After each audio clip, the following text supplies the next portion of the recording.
I'll have to make this one short, sweet, and simple. There, I think it's like 30 or 20 degrees out.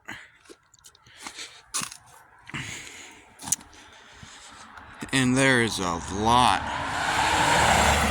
of everything on this. I don't know if you can tell. That's easier to tell. It has so much. Oh man, frost on it. That it was hard for me even to get the hood up, to turn the lights on. It was hard for me to even open up the door. That should be the easiest part of it. You can even see where it still has it at. It's everywhere on this truck. Probably because this truck, unlike other trucks, is actually solid metal. Unlike trucks, or any newer car actually. So it has the Ford name on it. But today, I need to find the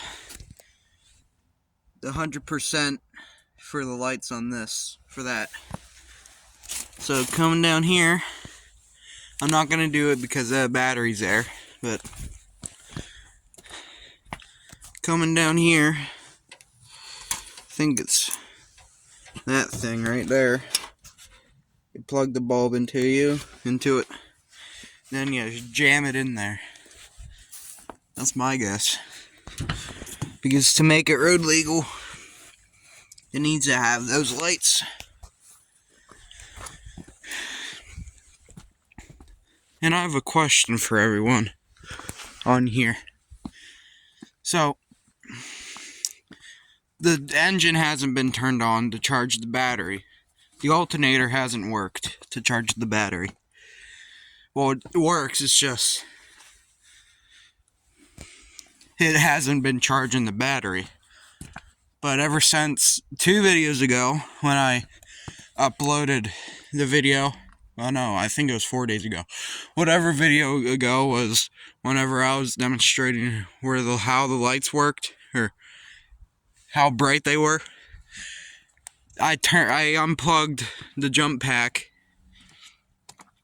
and the battery was not that bright after I turned off the jump pack. The lights were not bright at all.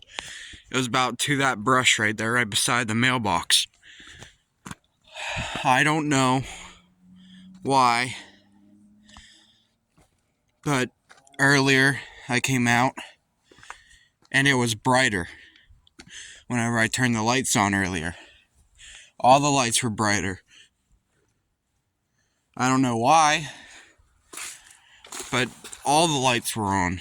Normally, whenever I turn the lights on, it's only the front lights. Not even the side lights were working. So I don't know. But I have found the plug for the bulbs, which are this. Where I can put a light in there, and hook it up in there, and then power it on to see. And if that doesn't work, I'm gonna have to figure out what's wrong with the wire, because that wire don't look too nice. Goes in there and goes inside the cab, which right now it has electricity going through it. So I ain't gonna touch it. Then coming back into the cab,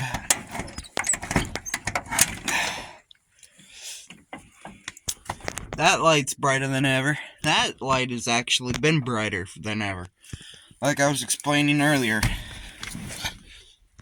that light was on and it was brighter than the past couple days.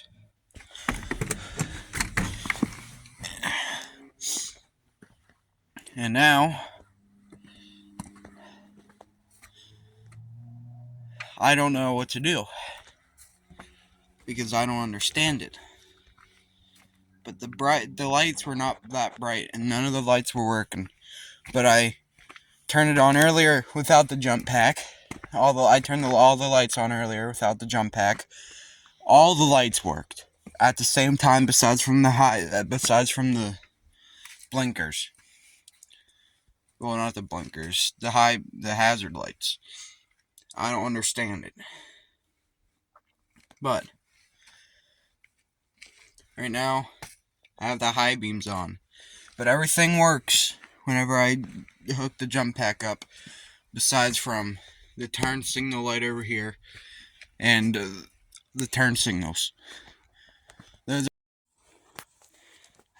It disconnected again, but I have no money to work on it, but I can find parts for it, or find parts. I found a King Ranch seat from an 86 that I was thinking about switching them out because it's leather. It wouldn't match on the inside, but I don't really care if it matches or not. He's right in the middle of the seat. There was a cup holder sticking out, for I don't have to put nothing right under the shifter, which I don't know which one would be better or not. But I really wish that engine worked. I can try to hotwire it to get it to run then, which that time I know it will run, because I have to get the hot wire clamps, put it on that. Don't ask why that looks like a Chevy, whatever it's called. But then we should be able to hear the bad boy roar. It ain't gonna purr, it's gonna roar, hopefully. But first and foremost, I want to get the tires inflated before I can actually drive it when I go to hotwire it. And then the alternator should work then. And then I'm going to be driving it up the road, because there's a graveyard up there that is actually straight up the road. You see that light up there? It's close to up there, but yeah. I don't know if the oil's gonna need changing in it, and I need to lift it back up. And look how much engine oil blowback is everywhere. It's everywhere.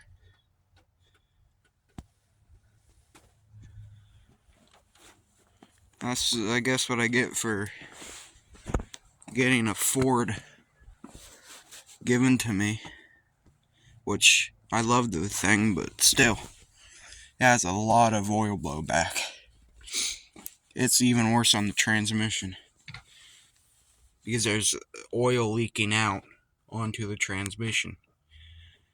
I don't have a video. Anyways, my phone cut out again, but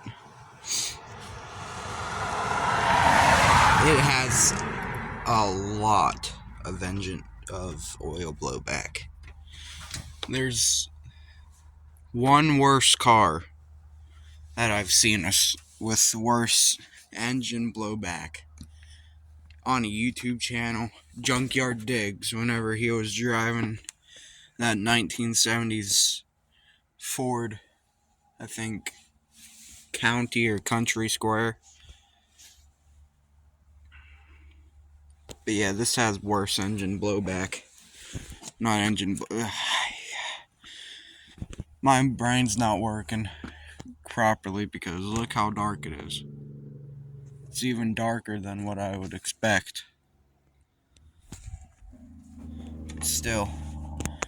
So I found those. The one on this side is over here. It's right down there. I found them. Now I need to get tomorrow, since I posted late. Tomorrow I'm gonna make a video, and I'm gonna have to look on those to see if there's any of them missing. Because if not, the blinker wires are toast. But that'll do for today's video. I hope you enjoyed this short video, but this is the best I could do with the time frame. So bye.